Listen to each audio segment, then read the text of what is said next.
ফিলিস্তিনের বড় বড় ভূমি তারা কিন্তু ধ্বংস করছে।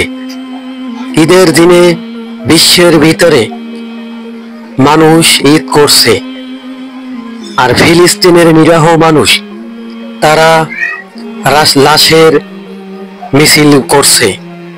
তবে আমাদের এটি যে ইহুদিবাদীরা তারা মুসলমানকে হত্যা করছে, আর তারা খুশিতে নাচ গান করছে, তারা বিজয়ের পতাকা উড়াচ্ছে।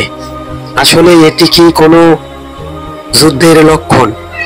ইহুদিবাদীরা যেরকমের অত্যাচার করছে মুসলমানের উপরে, তাতে পুরা বিশ্বের মুসলমান আতঙ্ক হয়ে গেছে।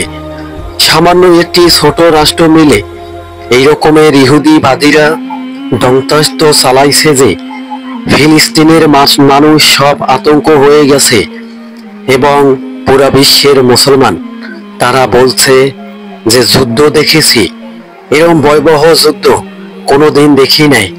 তবে যুদ্ধের ভিতরেও এমন এমন মিসাইল তারা ছড়ছে, যুদ্ধের কৌশল অনেক বড় ঘাঁটি নিয়ে তারা উঠে পড়া লেগেছে। তারা বিমান হামলা করছে, তারা যুদ্ধের ট্যাঙ্ক নিয়ে হামলা করছে, এমন এমন যুদ্ধের ট্যাঙ্ক তারা ব্যবহার করছে।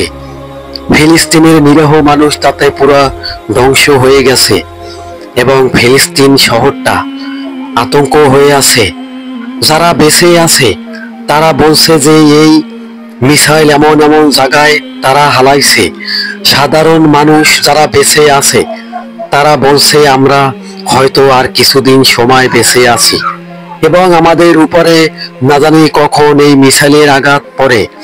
তবে ইহুদিবাদীরা যেরকমের অত্যাচার করছে তাতে আমাদের পুরো ফিলিস্তিন ধ্বংস হয়ে যাবে।